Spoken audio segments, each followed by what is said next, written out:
Te contaré la historia de la princesa Amara, una joven gobernante bondadosa y valiente. El reino de Amara, Solaria, era famoso por sus campos dorados y ríos cristalinos. Pero un verano, los ríos se secaron, las cosechas se marchitaron y su gente desesperó. Una tarde, mientras Amara estaba en el jardín del castillo, Lila, su fiel colibrí, revoloteaba cerca. Amara suspiró. El corazón de Amara se llenó de esperanza. Si es real, podría salvarnos, susurró a la mañana siguiente.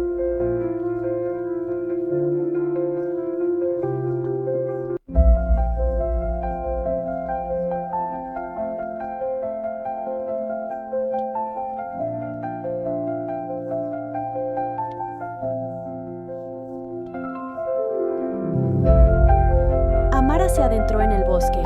Los árboles se alzaban como gigantes mudos y extraños susurros llenaban el aire. Cruzaron un puente con acertijos y burlaron a duendes que intentaban confundirlos.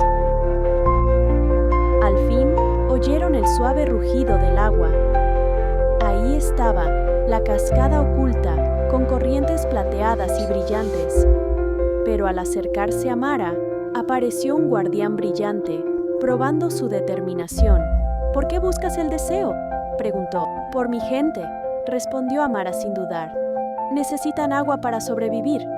El guardián asintió y se apartó. Amara se arrodilló ante el agua y pidió su deseo. De repente, una lluvia suave empezó a caer, gentil pero constante. Amara y Lila corrieron a Solaria, donde la lluvia revivió ríos, cosechas y el ánimo del pueblo. Desde ese día, Amara fue conocida no solo como princesa, sino como líder que priorizaba a su gente. Nunca reveló dónde estaba la cascada, pero decía a Lila que la magia era tener valor para buscarla.